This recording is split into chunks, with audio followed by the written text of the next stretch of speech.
আজকে গণতন্ত্রের নির্বাচনের ভিত্তিতে আমরা যখন একটা সরকার পেলাম, সেই সরকারে স্থানীয় নির্বাচনের দিকে না গিয়ে যেখানে সরকারের প্রশাসক ছিল তাদেরকে তড়িঘড়ি করে বদল করে বিশ্ববিদ্যালয় গেলে থেকে শুরু করে নিজ দলীয় লোক গ্রহণ করে আমরা কি এটা বলতে পারি যে সবাই মিলে বাংলাদেশ এবং সবার আগে বাংলাদেশ আসলে এটা আমাদের দেশে আসছে? আমরা বলতে পারি না বিধায়ী আজকে জুলাই সনদ বাস্তবায়ন এবং তার ভিত্তিতে আমাদেরকে এখানে শপথ গ্রহণ করানো হয়েছে। আমাদের এই ট্রেজারি বেঞ্চ থেকে আমাদেরকে বলা হয় এটাই নাকি অবৈধ হয়েছে।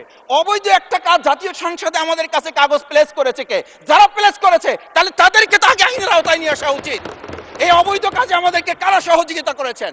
এই অবৈধ প্ররোচনা আমাদেরকে কে দিয়েছেন? এটা তো আমরা জোর করে কেউকে ঘরের পকেট থেকে আমরা নিয়ে আসি নাই। মাননীয় স্পিকার, আমি তো বাউফল থেকে আমার এই মানে সংস্কারের শপথের জন্য আমি তো কাগজ বাউফল থেকে নিয়ে আসি নাই, এখান থেকে দেওয়া হয়েছে। মাননীয় স্পিকার, সবশেষ বলবো, আসুন সময় থাকতে নাহলে